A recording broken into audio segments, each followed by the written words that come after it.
నమస్కారం S channel కి స్వాగతం. నేను మీ మహంతి. ముందుకి నాటి ముఖ్యాంశాలు.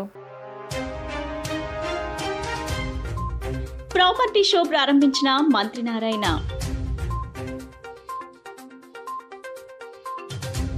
వాలీబాల్ పోటీ విజేతలకు ట్రోఫీ అందజేసిన MP Kesineni Sivanath.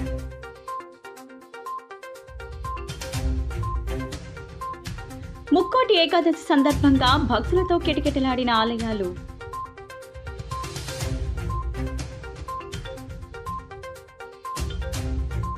PVR school వార్షికోత్సవాలు.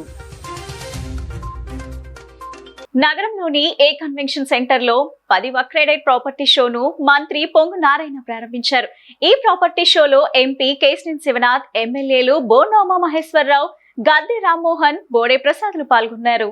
ఈ సందర్భంగా మంత్రి నారాయణ మాట్లాడుతూ రాష్ట్రంలో రియల్ ఎస్టేట్ రంగం అభివృద్ధికి ప్రభుత్వం అన్ని చర్యలు తీసుకుంటుందని తెలిపారు.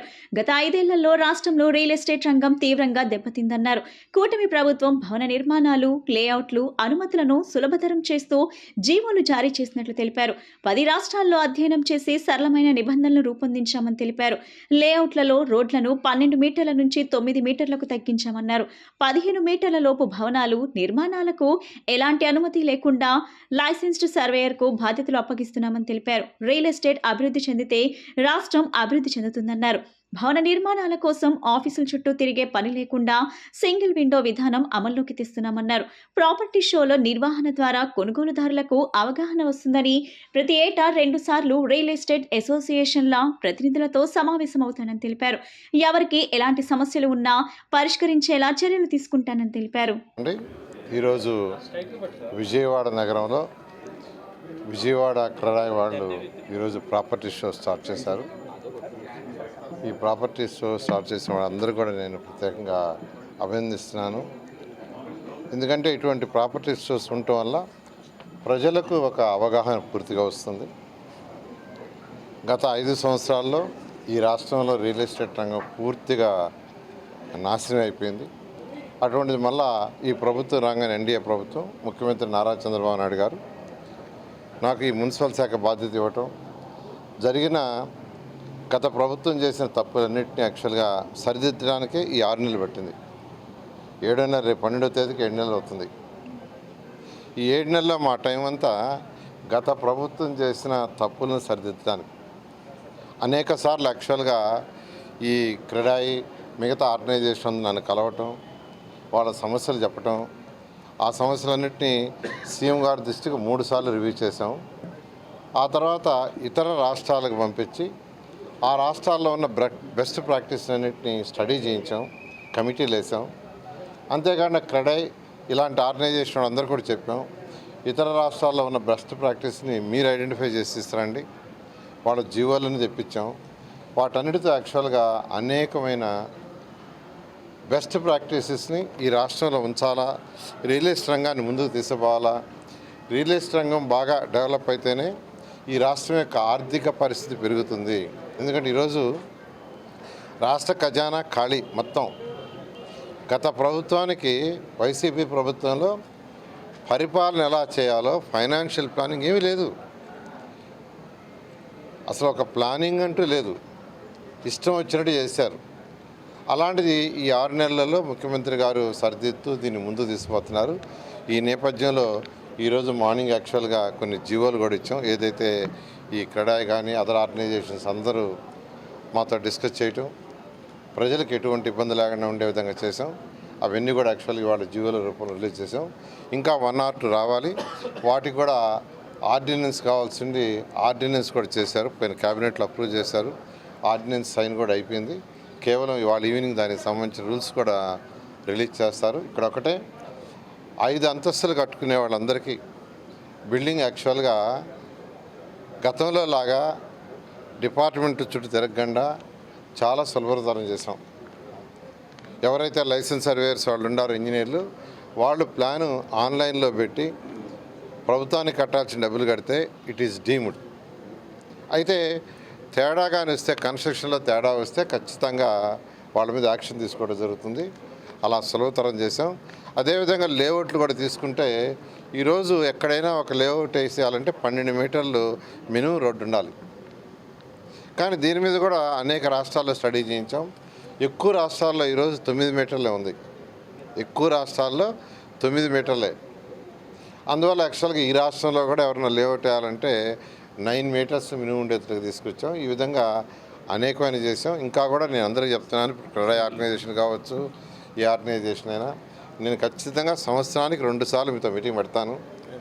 ఏమన్నా ఇబ్బందులు ఉంటే మీరు కానీ తీసుకొస్తే ఖచ్చితంగా వాటిని ఎప్పటికప్పుడు సవరిస్తూ ఇతర రాష్ట్రాల్లో కూడా ఏం జరుగుతుందో తీసుకురండి. ఇవన్నీ కూడా చేస్తామని తెలియజేస్తున్నాను. Thank you. హైదరాబాద్ నగరంలో రియల్ ఎస్టేట్ బ్రహ్మాండంగా ఉందండి. దానికి ముఖ్య కారణం మన గౌరవ ముఖ్యమంత్రి నారా చంద్రబాబు నాయుడు గారే. ఎందుకంటే 1995లో హైదరాబాద్ రియల్ ఎస్టేట్ రంగం ఏ విధంగా ఉండేదో మనందరం కూడా చాలా కళ్ళతో చూసాం. ఆ రోజు ఆయన ఐటీ ఇండస్ట్రీ డెవలప్ చేసి, అంతేకాకుండా ఫార్మా ఇండస్ట్రీ డెవలప్ చేసి, హైదరాబాద్లో శాంతి భద్రతలు అనే దాన్ని చక్కగా తీసుకొచ్చి, అంతకుముందు హైదరాబాద్ వస్తే మనం అందరం కూడా మత కల్లాలు ఎన్ని ఉండి ఎవరు ఒక రోజు కూడా ఉండగలిగే పరిస్థితి ఉండేది కాదు.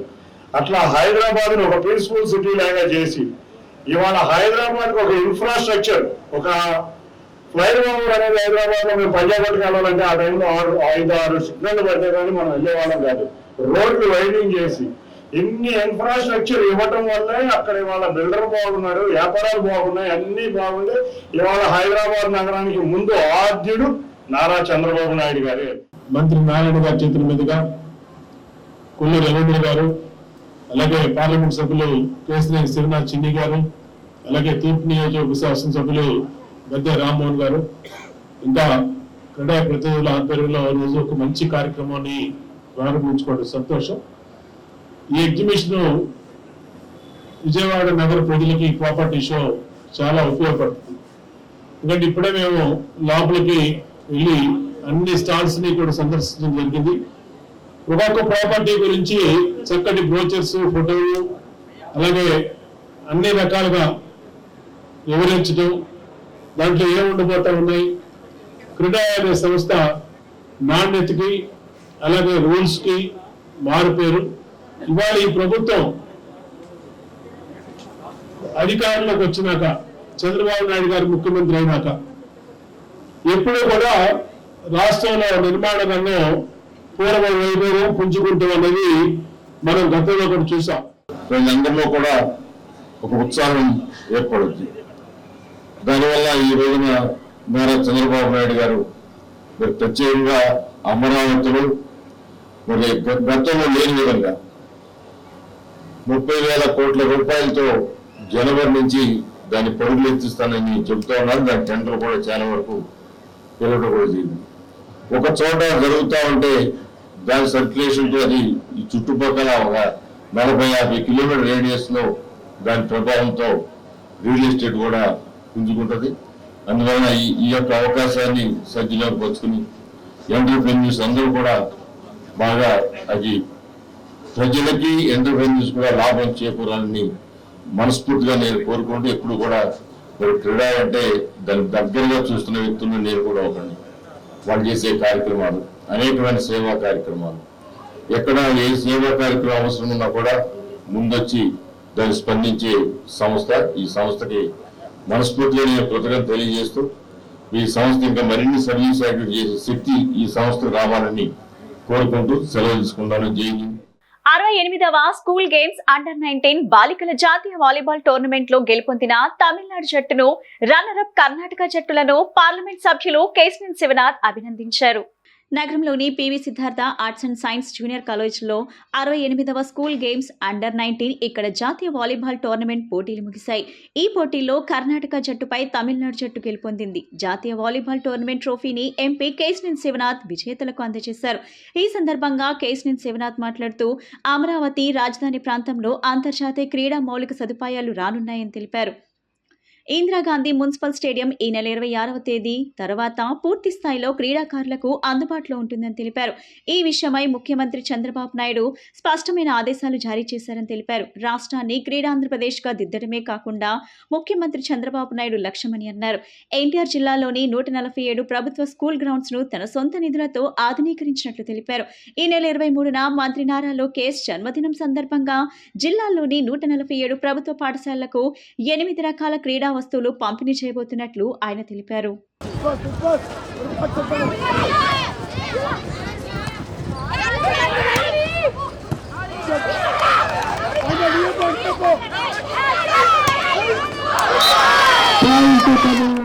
I want to thank all our organizers who has conducted this national volleyball tournament, because by seeing these events, the youth of the Vijayawada will inspire and want to become more sportsmen. So I thank them initially, and I congratulate Tamil Nadu team for winning the championship, and also congratulate Karnataka team who is the runner-up for this year, and best of luck for them for the next year. And as per our government, we want to see Andhra Pradesh as a Krida Andhra Pradesh. So we want to improve the infrastructure facilities for all the stadiums. Our Chief Minister's goal is to bring national games to Andhra Pradesh. So we are improving our infrastructure. We are all aware that in his period, in his regime, Hyderabad has accommodated national games and as well as Afro-Asian Games. So we all know that he is more aware of the youth playing games. So we want to have infrastructure in all the stadiums in Vijayawada and as well as Andhra Pradesh. And we are also happy to announce that we are developing sports city in Amaravati, which is of world class, so that the youth of our Andhra Pradesh will be benefited with the facilities in the sports city. So, and I once again congratulate the organizers and also the college management for providing all such facilities, wonderful facilities. Vaikuntha Ekadashi సందర్భంగా ఉత్తరధార దర్శనం కోసం నగరంలోని ఆలయాలు భక్తులతో కిటకిటలాడాయి. ఏకాదశి దర్శనాలను పురస్కరించుకొని అధికారులు భక్తుల భద్రతకై అత్యంత ప్రాధాన్యతనిస్తూ పటిష్ట ఏర్పాట్లు చేశారు. నగరంలోని బ్రాహ్మణ వీధి, లబ్బిపేట, వెంకటేశ్వర స్వామి, చిట్టినగర్ అమ్మవారి గుడి తదితర ప్రాంతాల్లోని ఆలయాల్లో భక్తులు పెద్ద ఎత్తున తరలివచ్చారు. సూర్య భగవానుడు మార్గశిర మాసంలో వృశ్చిక రాశి నుండి ధనుర్రాశిలోకి ప్రవేశించిన రోజున ధనుర్మాసం ప్రారంభమవుతుంది. వైష్ణవ సంప్రదాయంలో అత్యంత పవిత్రమైన ధనుర్మాసం సూర్యుడు మకర రాశిలోనికి ప్రవేశించే వరకు ఉంటుంది. దక్షిణయానంలోని చివరి మాసంలో వచ్చే ధనుర్మాసంలోని ఏకాదశి రోజున అందరూ వైకుంఠ ఏకాదశి లేదా ముక్కోటి ఏకాదశిగా కొలుస్తుంటారు. ఉత్తర ద్వార దర్శనం చేసుకోవటంతో ఆలయ ప్రాంగణంలో ఆధ్యాత్మిక శోభ ఉట్టిపడింది. ముక్కోటి ఏకాదశి పవిత్రమైన రోజుగా భావిస్తూ ఉత్తర ద్వారం నుంచి భగవంతుని దర్శించుకుంటే కష్టాలు తొలగిపోతాయని, ఉపవాసం ఉంటే ఐశ్వర్యం సిద్ధిస్తుందని నమ్మకంతో ఆలయాల్లో భక్తులు ప్రత్యేక పూజలు నిర్వహించారు. ఆలయాల వద్ద అధికారులు భక్తులకు ఎటువంటి అసౌకర్యం కలగకుండా క్యూ లైన్లు చేశారు. తాగునీటి సరఫరా, పారిశుద్ధ్యం వాటిపై అధికారులు పర్యవేక్షణ నిర్వహించారు. కౌంటర్లు, పార్కింగ్, ట్రాఫిక్ నియంత్రణకు ప్రణాళిక ప్రకారం ఏర్పాట్లు చేశారు.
కలియుగ ప్రత్యక్ష దైవం ఆ శ్రీనివాసుని మంగళకరమైన దీవెనలు ప్రజలందరికీ కలగాలని వైకుంఠనాథుణ్ణి కోరుకుంటూ ప్రజలందరికీ వైకుంఠ ఏకాదశి సందర్భంగా ప్రజలకు సెంట్రల్ నియోజకవర్గ శాసనసభ్యులు బోండా ఉమామహేశ్వరరావు శుభాకాంక్షలు తెలిపారు.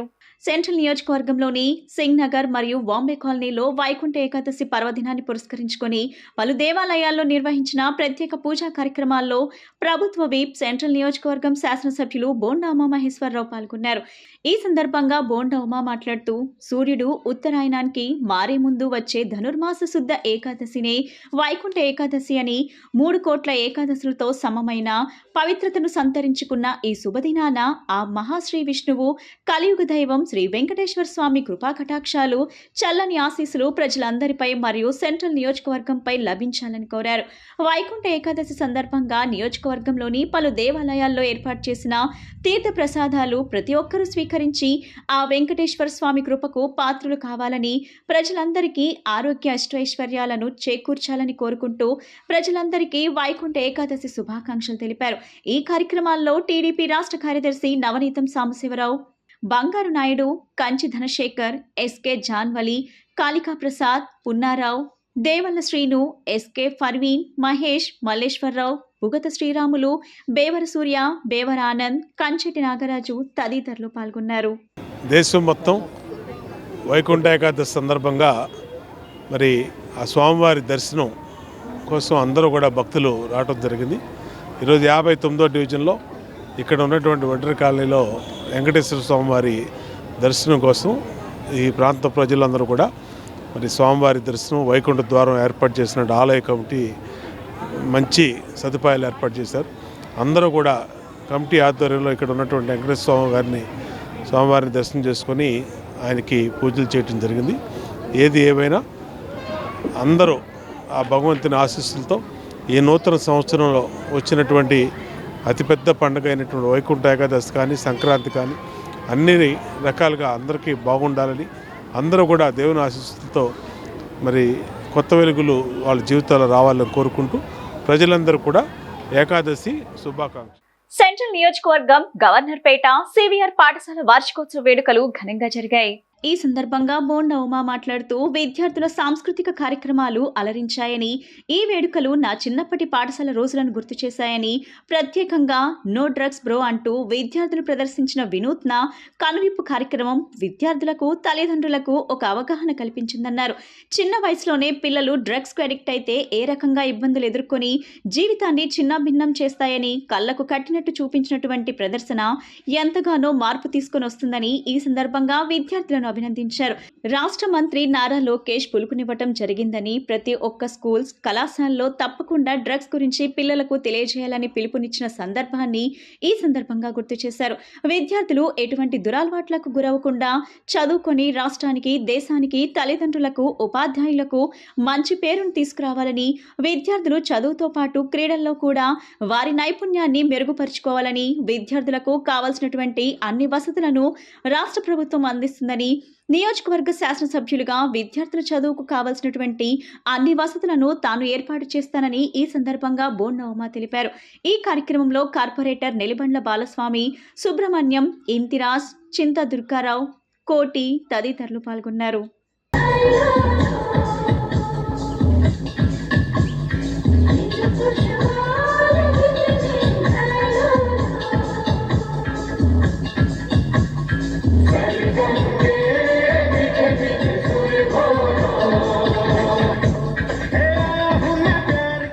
ఉన్నతమైనటువంటి లక్ష్యాలతో ఏర్పాటు చేసినటువంటి సివిఆర్ స్కూలు 1945లో దీన్ని ఏ ఉన్నత ఉద్దేశాలతో ఈ నగరంలోని పేదవాళ్ళకి ఉచితంగా చదువు చెప్పాలని ఆ రోజున సివి రెడ్డి గారు దీన్ని ఏర్పాటు చేశారు. ఇవాళకి దాదాపు 79 సంవత్సరాలు అవుతా ఉన్నా నిత్యం ఇవాళ ఎంతోమంది మహానుభావులు చదువుకున్నటువంటి స్కూలు మరి ప్రజాదరణ పొందుతూ ఉంది. దానికి ప్రభుత్వం నుంచి కూడా పూర్తి సహాయ సహకారాలు ఇవాళ అన్ని రకాలుగా పేరెంట్స్ కమిటీలో ఎప్పటికప్పుడు సమస్యలు తెలుసుకోవడం, అలాగే ఈ స్కూల్ని జూనియర్ కాలేజ్ కూడా ఇక్కడ ఏర్పాటు చేయటం ఇవన్నీ కూడా వేగంగా జరిగినాయి. భవిష్యత్తులో కూడా ఈ స్కూలు అభివృద్ధికి ఈ ప్రభుత్వం ఈ నియోజకవర్గ శాసనసభ్యుడిగా అన్ని రకాలుగా అండగా ఉంటామని మరొకసారి ఈ సందర్భంగా తెలియజేస్తా ఉన్నా.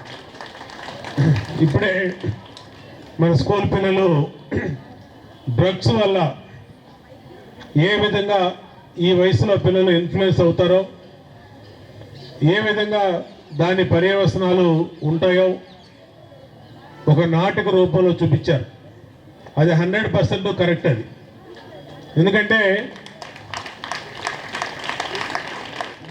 నగర మున్సిపల్ కార్పొరేషన్ ఇంజనీరింగ్ సెక్షన్ లో పనిచేసే కార్మికుల సమస్యల పరిష్కారం చేయాలని సిపిఎం నాయకులు దోనేపూడి కాశీనాథ్ డిమాండ్ చేశారు. జీవో నెంబర్ 36 ప్రకారం జీతాలు పెంచాలని తెలిపారు. నగరంలోని ధర్నా చౌక్ లో నగర మున్సిపల్ కార్పొరేషన్ ఇంజనీరింగ్ సెక్షన్ కార్మికులు ధర్నా కార్యక్రమాన్ని నిర్వహించారు.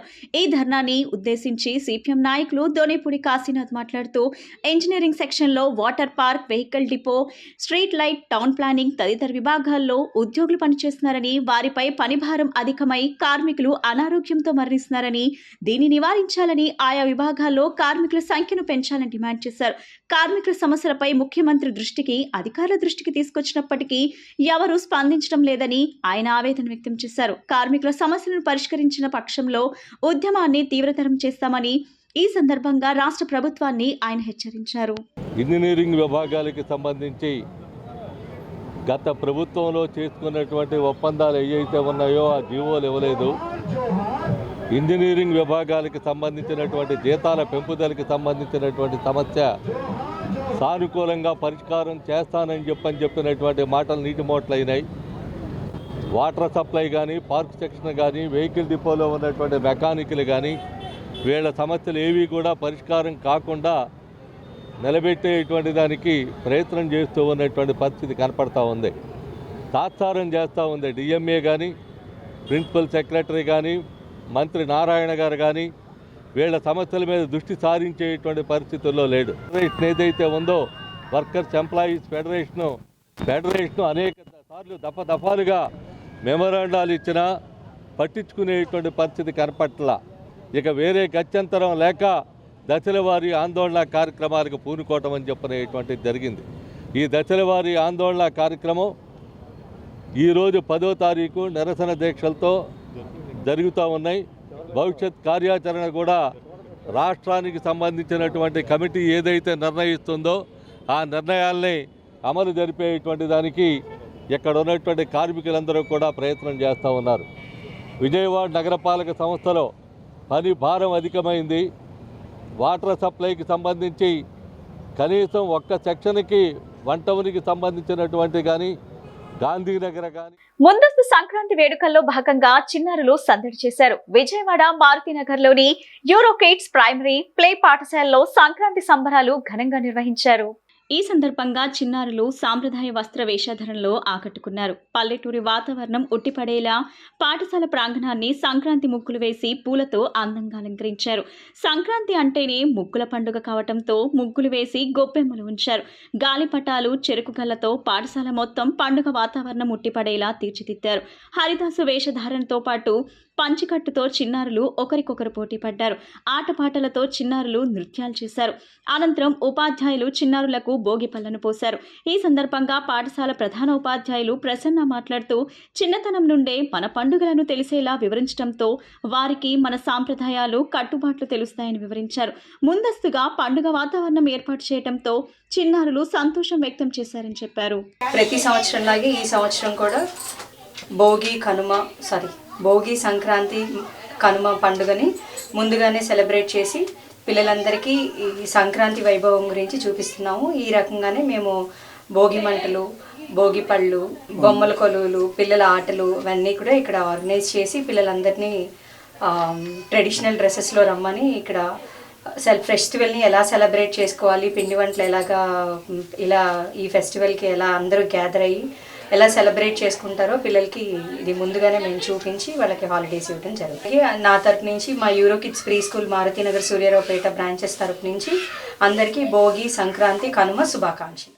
పేదలు బడుగు వర్గాల విద్యార్థుల సౌకర్యార్థం రాష్ట్రంలో సార్వత్రిక విశ్వవిద్యాలయం తక్షణం ఏర్పాటు చేయాలని doctor BR Ambedkar open university part time ఉద్యోగులు ధర్నా నిర్వహించారు. Doctor BR Ambedkar open university part time ఉద్యోగుల ధర్నా చౌక్ లో ధర్నా నిర్వహించారు. ఈ సందర్భంగా యూనివర్సిటీ పార్ట్ టైం ఉద్యోగుల నాయకులు కె వీరన్న, జ్యోతిలు మాట్లాడుతూ యూనివర్సిటీ గ్రాంట్స్ కమిషన్ నిబంధన ప్రకారం యూనివర్సిటీ సంవత్సరంలో 2 సార్లు అడ్మిషన్లు చేసుకోవచ్చునని, ఆ ప్రకారం సానుకూలంగా స్పందించి యూనివర్సిటీ ఏర్పాటుపై సానుకూల నిర్ణయం తీసుకోవాలని రాష్ట్ర ప్రభుత్వాన్ని వారు డిమాండ్ చేశారు. ఈ విద్యా సంవత్సరం అడ్మిషన్ చేసుకునే వీలుందని వారు తెలిపారు. యూనివర్సిటీ వ్యవహారాలు చూసేందుకు డిస్టెన్స్ ఎడ్యుకేషన్ లో అనుభవం ఉన్న వారిని నియమిస్తే మరింత పటిష్టంగా విద్యార్థులకు సేవలు అందించే వీలుంటుందని వారు తెలిపారు. నేను ఒక ఆటో డ్రైవర్గా ఉండేవాడిని అండి. 2009లో మన అంబేద్కర్ ఓపెన్ యూనివర్సిటీలో జాయిన్ అయ్యి డిగ్రీ పీజీ పూర్తి చేసి నేను అదే కాలేజీలో మాకు గుంటూరు జేకేసీ కాలేజీలో కౌన్సిలర్ లెక్చరర్గా పనిచేస్తున్నాను. నాకు మా అంబేద్కర్ ఓపెన్ యూనివర్సిటీ చాలా ఉపయోగకరంగా ఉంది. నాలాంటి వాళ్ళు ఎంతోమందికి ఉపయోగపడే యూనివర్సిటీ వాళ్ళ రోజున మన ఆంధ్రప్రదేశ్లో లేకపోవటం మన దౌర్భాగ్యము. కానీ ప్రభుత్వం 10 ఏళ్ళు అయినా కూడా మనకి ఒక బ్రాంచ్ ఏర్పాటు చేయడం కానీ, ఒక స్టడీ సెంటర్ కానీ ఏది కూడా మన ప్రభుత్వం మనకి పట్టించుకోవట్లేదు. కాబట్టి మనకి ఒక బ్రాంచి, మనకి ఒక ఓపెన్ యూనివర్సిటీ, మన యూనివర్సిటీ ఏర్పాటు చేసి నాలాంటి వాళ్ళందరికీ కూడా ఎంతో ఉపయోగకరంగా ఉండేటువంటి ఈ ఓపెన్ యూనివర్సిటీని డెవలప్ చేయవలసిందిగా కోరుతున్నాను. ఆంధ్రప్రదేశ్లో అంబేద్కర్ ఓపెన్ యూనివర్సిటీని ఏర్పాటు చేయాలని మొదటి డిమాండు. ఎందుకంటే 2014 సంవత్సరంలో స్టేట్ బైఫర్కేషన్ అయిపోయిన తర్వాత మా యూనివర్సిటీని 10వ షెడ్యూల్లో చేర్చడం జరిగింది. అప్పటి నుంచి ఇప్పటి వరకు, మొన్నటి వరకు జూన్ 1వ తారీఖు వరకు మాకు తెలంగాణ ప్రభుత్వమే సర్వీస్ అందిస్తూ వచ్చింది. స్టేట్ బైఫర్కేషన్ అయిన తర్వాత గవర్నమెంట్ ఒకటి పాయింట్ డిసైడ్ చేసింది. యూనివర్సిటీ ఏ రాష్ట్రంలో ఉంటే ఆ యూనివర్సిటీ ఆ రాష్ట్రానికే చెందుతుందని చెప్పినారు. అప్పటి నుంచి 10 సంవత్సరాలు సర్వీస్ ఇచ్చింది తెలంగాణ ప్రభుత్వం. పోయిన జూన్ 2వ తారీఖుకి 10 సంవత్సరాలు గడువు కంప్లీట్ అయినందువల్ల తెలంగాణ ప్రభుత్వం మీకు సర్వీస్ ఇవ్వడం కుదరదని తేల్చి చెప్పేయడం జరిగింది. జూన్ 2 నుంచి ఇప్పటి వరకు మాకు యాక్చువల్గా ప్రతి సంవత్సరం అకాడమిక్ ఇయర్ 2024-25 అకాడమిక్ ఇయర్ జూన్కే మా అడ్మిషన్ ప్రారంభం కావాలి. ఇంతవరకే అడ్మిషన్స్ ఇవ్వడం లేదు. అక్కడ తెలంగాణ ప్రభుత్వం ఇవ్వడం లేదు. అట్ ద సేమ్ టైం ఇక్కడ ఏపీ ప్రభుత్వం చర్యలు తీసుకొని ఇక్కడ ఒక యూనివర్సిటీ ఏర్పాటు చేయడానికి ఇంకా టైం తీసుకోవడం లేదు. కాబట్టి దాదాపు మా ఓపెన్ యూనివర్సిటీలోన దాదాపు 2 లక్షల మంది పాతోళ్ళు కొత్తోళ్ళు అందరూ కలిసి విద్యార్థులు చదువుతున్నారు. ప్రతి ఒక్కరికి మేము ఆన్సర్ చేయలేకపోతున్నాం. ఈ అకాడమిక్ ఇయర్ ఏమవుతుంది సార్, మాకు అడ్మిషన్స్ ఉంటాయా లేదా అని వాళ్ళు ఫోన్ చేస్తుంటే మా దగ్గర ఆన్సర్ మా దగ్గర లేదు. సో ప్రతిసారి ఏపీ ప్రభుత్వం అడిగినప్పుడల్లా చూస్తున్నాం, ట్రై చేస్తున్నాం అంటూనే ఉన్నారు. కానీ దాదాపు 6 నెలలు గడుస్తున్నా కూడా ఇంతవరకు అడ్మిషన్ కొనసాగి. మంత్రి అండదండలతో కొందరు వ్యక్తులు తమ భూములను కబ్జా చేశారని, ఈ విషయమే స్థానిక పోలీస్ అధికారులు కానీ, రెవెన్యూ అధికారులు కానీ విన్నవించినప్పటికీ ఎవరూ స్పందించడం లేదని బాధితుడు కోనేరు మురళీకృష్ణ ఆవేదన వ్యక్తం చేశారు. 7 ఎకరాల 48 సెంట్ల భూమి కబ్జాకు గురైందని ఆయన తెలిపారు.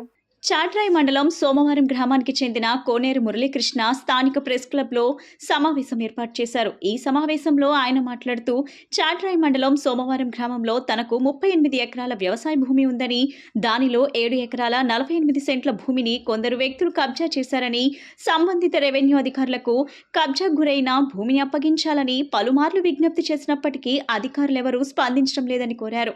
వారి నుంచి తమకు హాని ఉందని, రక్షణ కల్పించాలని తెలిపారు. స్థానిక ఎంఆర్ఓ దాసరి ప్రశాంతి తమ భూమి తమకు అప్పగించే విషయంలో నిర్లక్ష్యం చేస్తున్నారని తెలిపారు. మేము 2006లో చాట్రాయి మండలం సోమవారం గ్రామంలో భూమి కొనుక్కున్నామండి.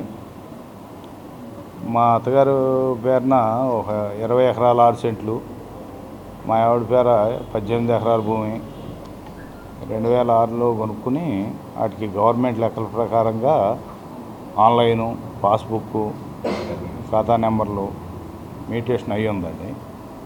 తర్వాత నేను ఒక 2-3 నెలల క్రితం భూమి అమ్ముకుని అది రిజిస్ట్రేషన్ చేయించుకుందామని చూస్తే అది రెడ్ మార్క్లో పెట్టి ఉందండి. తర్వాత మేము ఎంఆర్ఓ గారిని కలిసాం. ఎంఆర్ఓ గారిని కలిస్తే దాన్ని చేయటం కుదరదు అని అన్నారు. తర్వాత మళ్ళీ మాకు తెలిసిన ఆయన ఎవరినో తీసుకుని వెళ్తే 5 లక్షలు డబ్బులు ఇస్తే కనుక చేస్తానన్నారు. ఈలోపు మళ్ళీ మంత్రి గారిని కలిసామండి. ఈ డబ్బులు 5 లక్షలు అడుగుతున్నారు అని మంత్రి గారిని కలిసి మంత్రి గారితో చెప్పి వెళ్ళామండి. 5 లక్షలు ఇవ్వకోకుండా అసలు చేసే ప్రసక్తే లేదని చెప్పారు. 5 లక్షల రూపాయలు అండి. పార్సారథి గారండి, కొలుసు పార్సారథి గారు. 5 లక్షలు ఇవ్వకోకుండా కుదరదంటే ఇది అయ్యే పని కాదు అనే ఉద్దేశంతో ఎక్కడో అప్పు తీసుకుని ఒక 5 లక్షల డబ్బులు పట్టుకెళ్ళి ఇచ్చామండి. మాజీ సైనికుల కార్పొరేషన్ ఏర్పాటు చేసిన కూటమి ప్రభుత్వానికి ఆంధ్రప్రదేశ్ మాజీ సైనికుల కార్పొరేషన్ జేఏసీ నాయకులు ధన్యవాదాలు తెలిపారు. ఆంధ్రప్రదేశ్ మాజీ సైనికుల నూతన జాయింట్ యాక్షన్ కమిటీ ఏర్పాటులో భాగంగా గాంధీనగర్ ప్రెస్ క్లబ్లో సమావేశం నిర్వహించడం జరిగింది. ఈ సందర్భంగా కమిటీ అధ్యక్షులు కొల్లిపర నాగరాజు, ఉపాధ్యక్షులు మోటార్ శంకర్రావులు మాట్లాడుతూ 1983 నుండి మాజీ సైనికులకు కార్పొరేషన్ ఏర్పాటు చేయాలని ఎన్నో మార్లు ప్రయత్నం చేయగా నేడు కూటమి ప్రభుత్వం మా కలను సాకారం చేసి కార్పొరేషన్ని ఏర్పాటు చేసిందని కూటమి ప్రభుత్వ నేతలకు కృతజ్ఞతలు తెలిపారు. మాజీ సైనిక సంఘాలెన్నో ఉన్నప్పటికీ ప్రయోజనం లేకపోవడంతో తాము ఈ నూతన జేఏసీని ఏర్పాటు చేసుకోవటం జరిగిందన్నారు. కూటమి ప్రభుత్వ నేతలను కలిసిన ప్రతిసారి తమ సమస్యలపై సానుకూలంగానే స్పందిస్తున్నారని సంతోషం వ్యక్తం చేశారు. ఈ జేఏసీ ద్వారా 1,00,000 మంది మాజీ సైనికుల సమస్యలను పరిష్కరించుకుంటామని ఆకాంక్షించారు. 1983 నుంచి ఆంధ్రప్రదేశ్కి ఎక్స్ సర్వీస్మెన్ కార్పొరేషన్ కావాలని ఎన్నో విధాలుగా వినతి పత్రాలు ఇచ్చాము, అనే విధంగా చెప్పడం జరిగింది, ధర్నాలు చేసాము. అయినప్పటికీ ఇప్పుడు 2025 మాకు చాలా ఆనందం కలిగించే సంవత్సరంగా మేము భావిస్తున్నాము. ఆంధ్రప్రదేశ్ గవర్నమెంటు, ఈ ఉమ్మడి ప్రభుత్వం, కూటమి ప్రభుత్వం మాకు ఎక్స్ సర్వీస్మెన్ కార్పొరేషన్ ప్రసాదించినందుకు మేము ఎంతో రుణపడి ఉన్నామని తెలియజేసుకుంటున్నాం. ఈ ఎక్స్ సర్వీస్మెన్ కార్పొరేషన్ ద్వారా మా ఎక్స్ సర్వీస్మెన్ సమస్యలు ఏవైతే ఉన్నాయో, స్థలాలు కానీ, పొలాలు కానీ, అదేవిధంగా జాబ్ ఓరియంటేషన్ కానీ అన్నీ కూడా ఈ యొక్క కార్పొరేషన్ ద్వారా మేము సాధించుకుంటామని మీకు ఇందు మూలంగా తెలియజేసుకుంటున్నాము. మన రాష్ట్ర ప్రభుత్వం కార్పొరేషన్ ఇచ్చినందుకు నారా చంద్రబాబు నాయుడు గారికి మరియు ఉప ముఖ్యమంత్రి పవన్ కళ్యాణ్ గారికి, నారా లోకేష్ గారికి మరియు హోమ్ మినిస్టర్ వంగల్పూడి అనిత గారికి మా మాజీ సైనికుల తరపున మా హృదయపూర్వక అభినందనలు.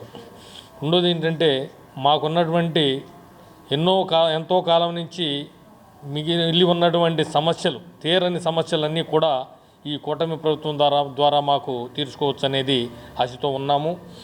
అలాగే ప్రభుత్వం కూడా మా సమస్యలకు స్పందించి మేము వెళ్ళినప్పుడల్లా ఏ సమస్య తీసుకెళ్ళినా కూడా మా సమస్యల పరిష్కారం జరుగుతున్నాయి. అలాగే ఇంకా మాకు జీవోస్ ఇంప్లిమెంటేషన్ కానీ, మొండి సమస్యలు అనేకమైనటువంటి సమస్యలు ఉన్నాయి. ఆ సమస్యలన్నీ కూడా కూటమి ప్రభుత్వం మాకు తీరుస్తుందని ఆశతో, పూర్తి భరోసాతో మేము ఉన్నాము. ఈ ప్రభుత్వానికి కృతజ్ఞతలు. ఈ మీటు ఎందుకంటే ఈ యొక్క సందర్భంగా రాష్ట్రంలో ఉన్నటువంటి 122 అసోసియేషన్ల నుంచి కూడా సభ్యులు వచ్చి మా జేఏసీలో చేరి జేఏసీని బలోపేతం చేసి మా యొక్క సమస్యలు ప్రభుత్వాన్ని దృష్టికి తీసుకెళ్ళడం కోసం మేము ఈ జేఏసీ ఏర్పాటు అవ్వడం జరిగింది. ఈ జేఏసీ ద్వారా రాష్ట్రంలో ఉన్నటువంటి 1,00,000 మంది మాజీ సైనికులకు కూడా మేము అండగా ఉంటూ వారి యొక్క సమస్యలను తీరుస్తామని మేము మా మాజీ సైనికులకు భరోసా ఇస్తూ ప్రభుత్వం మాకు అన్ని సహకరిస్తుందని ప్రభుత్వానికి వినయపూర్వక కృతజ్ఞతలు తెలియజేస్తున్నాం. వార్తలు ముగించే ముందు ముఖ్యాంశాలు మరోసారి. ప్రాపర్టీ షో ప్రారంభించిన మంత్రి నారాయణ.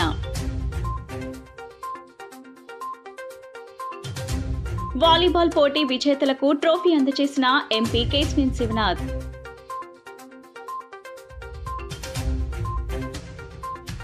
ముక్కోటి ఏకాదశి సందర్భంగా భక్తులతో కిటకిటలాడిన ఆలయాలు.